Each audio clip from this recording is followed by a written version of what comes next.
ಬಿಜೆಪಿಗೆ ಟಿಕೆಟ್ ವಂಚಿತ rebel ನಾಯಕರದ್ದೇ tension. ಈಗ ಅಸಮಾಧಾನಿತ ನಾಯಕರ ಜೊತೆಗೆ ಈಗ ಬಿಎಸ್ವೈ ಮೀಟಿಂಗ್ ಅನ್ನ ಕರೆದಿದ್ದಾರೆ. ಬಿಜೆಪಿಗೆ ಟಿಕೆಟ್ ವಂಚಿತರಾಗಿರುವಂತಹ ಅಸಮಾಧಾನಿತರು ಯಾರಿದ್ದಾರೆ, ರೆಬೆಲ್ ನಾಯಕರು ಯಾರಿದ್ದಾರೆ, ಅವರದ್ದೇ ಟೆನ್ಷನ್. ಮಲ್ಲೇಶ್ವರದ ಬಿಜೆಪಿ ಕಚೇರಿಯಲ್ಲಿ ಸಂಧಾನ ಸಭೆಯನ್ನ ನಡೆಸಲಾಗಿದೆ. ಬೇಸರ ಯಾರೆಲ್ಲ ಗೊಂಡಿದ್ದಾರೆ ಅವರ ಜೊತೆಗೆ ಒಂದು ಸಭೆಯನ್ನ ನಡೆಸಿದ್ದಾರೆ. ಅವರನ್ನ ಸಮಾಧಾನ ಪಡಿಸುವಂತ ನಿಟ್ಟಿನಲ್ಲಿ ಚರ್ಚೆಯನ್ನ ನಡೆಸಲಾಗಿದೆ. ಅಸಮಾಧಾನಿತ ನಾಯಕರ ಜೊತೆಗೆ ಬಿಎಸ್ ಯಡಿಯೂರಪ್ಪ ಮೀಟಿಂಗ್ ಅನ್ನ ನಡೆಸಿದ್ದಾರೆ. ಎಲ್ಲರೂ ಕೂಡ ಒಗ್ಗಟ್ಟಾಗಿದ್ದಾರೆ, ಒಟ್ಟಾಗಿ ಹೋಗ್ತೀವಿ ಅನ್ನುವಂತ ಮಾತನ್ನ ಬಿಎಸ್ವೈ ಹೇಳಿದ್ದಾರೆ. ಯಾವುದೇ ಅಸಮಾಧಾನ ಇಲ್ಲ ಅಂದಿದ್ದಾರೆ ಬಿಎಸ್ವೈ.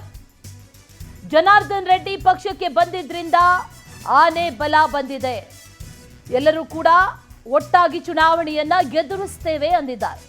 ರಾಮುಲು ರೆಡ್ಡಿ ಇಬ್ಬರು ಒಟ್ಟಾಗಿ ಹೋಗ್ತಾರೆ, ಇಬ್ಬರ ಜೊತೆಗೂ ಮಾತನಾಡಿದ್ದೇವೆ ಅಂದಿದ್ದಾರೆ. ಮಾಜಿ ಸಿಎಂ ಯಡಿಯೂರಪ್ಪ ಪ್ರತಿಕ್ರಿಯೆ ಕೊಟ್ಟಿದ್ದಾರೆ. ಪಕ್ಷ ಸೇರ್ಪಡೆಯಾಗಿದೆ. ಮೂರ್ನಾಲ್ಕು ಕ್ಷೇತ್ರಗಳಲ್ಲಿ ಇನ್ನೂ ಬಂಡಾಯ ಇದೆ ಸರ್.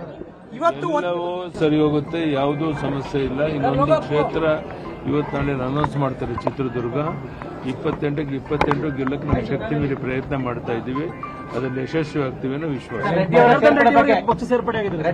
ಬಹಳ ಒಳ್ಳೇದಾಯ್ತು ಅವ್ರು ಬಂದದ್ದು, ನಮ್ಗೆ ದೊಡ್ಡ ಶಕ್ತಿ ಬಂದಂತಾಗಿದೆ. ಅವರು ಆ ಭಾಗದಲ್ಲಿ ಸಾಕಷ್ಟು ಜನಪ್ರಿಯ ನಾಯಕರು.